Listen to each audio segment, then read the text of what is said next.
The benefit of chest compressions almost always outweighs the risk of chest compressions in patients without a pulse. However, in a subset of patients who have recently undergone sternotomy, the benefit and risk ratio is somewhat different. These patients do not have an intact sternum, and therefore chest compressions of a normal force may cause more damage than they do good.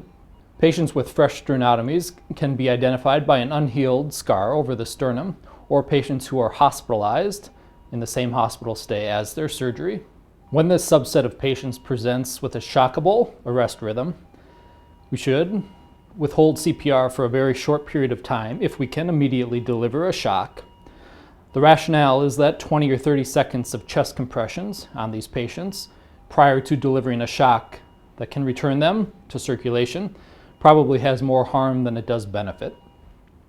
The amount of time that we would want to leave someone without chest compressions would be no more than a minute. However, if that shock can be delivered within a minute, chest compression should be withheld. If the initial set of stacked shocks in these patients does not return them to circulation or move them into an algorithm that is no longer shockable, chest compression should be started immediately.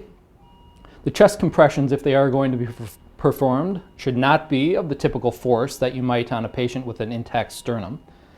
Chest compressions in these patients should be titrated to other markers of perfusion.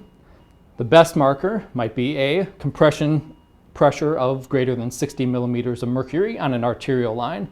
If that is not available, an end-tidal CO2 of greater than 18 to 20 millimeters of mercury can be used. And if neither of those two markers of perfusion are available, one should titrate their compression depth to about 4 or 5 centimeters, rather than titrating their compressions to the amount of force they are used to on patients with an intact sternum. I want to emphasize that we do not want to withhold chest compressions for an extended period of time in these patients. So if going to get the defibrillator, getting the defibrillator hooked up, all of those steps is going to take more than 40 to 60 seconds, chest compression should be started.